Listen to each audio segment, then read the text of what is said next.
मी संजीवीताई बारमुळे प्रहार संघटनेच्या सोलापूर जिल्हाध्यक्ष। आज आम्ही दिव्यांगाच्या विविध मागण्या घेऊन कलेक्टर कार्यालयासमोर आंदोलनाला बसलेलो आहोत।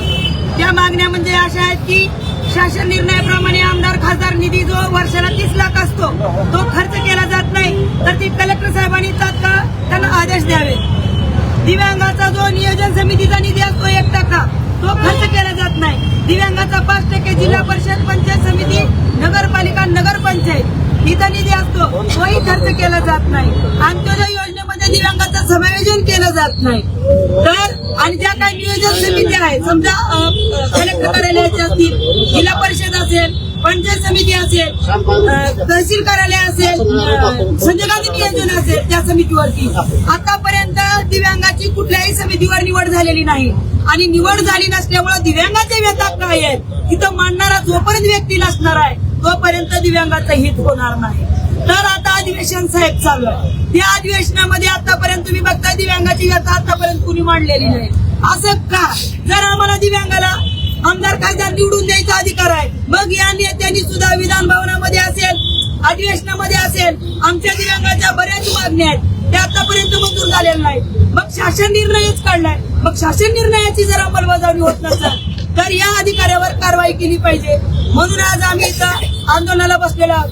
तर आमची विनंती आहे, दर अधिवेशनाच्या वेळी आम्ही आंदोलन करतो, रस्त्यावर बसतो आमच्या मागण्यासाठी, असं किती दिवस बसायला लावणार आहे? आमच्या दिव्यांगाचे विभाग 23 प्रकारचे दिव्यांग इथं आलेले आहेत।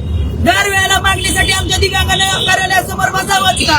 जर शासन निर्णयाप्रमाणे त्या स्तरावर दिव्यांगाच्या ज्या मागण्या आहेत GR प्रमाणे त्या मंजूर जर झाल्या तर आम्हाला इथं बसायची गरज नाही। मग हे असं का होतं? मग आमच्या दिव्यांगाची तुम्ही हेळसांड करता का?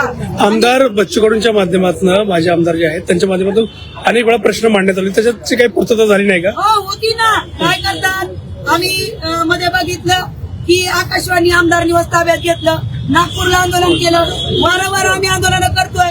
मग मंत्रिमंडळ येतं, आश्वासन देतं आणि त्याच्यावर बैठका बसवू म्हणतं आणि काहीतरी तुटपुंज। आता बघितलं 6,000 पेन्शन आम्ही मागत होतो, तर 6,000 पेन्शन वरनं कुठे 1,000 रुपये वाढवले, आता 1,000 रुपये वाढवले 2,500 झाले। परंतु हे 2,500 दिव्यांगापर्यंत देण्यासाठी त्यांनी परत काय केलं की आधार कार्ड आणि UDID कार्ड त्याला लिंक करा।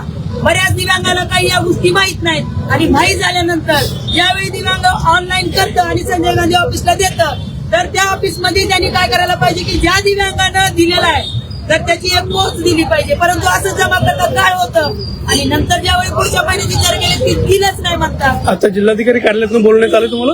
आलं की आमचं हे निवेदन आम्ही जिल्हाधिकारी साहेबाला देणार आहे, कारण की साहेब आतापर्यंत आम्ही आंदोलन बरीच केली परंतु आतापर्यंत याच्यावर काही चर्चा झाली नसल्यामुळं आज आम्हाला आमचं जे पालनहार म्हणायचं जिल्हाधिकारी साहेबांनीच आमचं निवेदन घ्यायचंय आणि त्याच्यावर चर्चा करायची।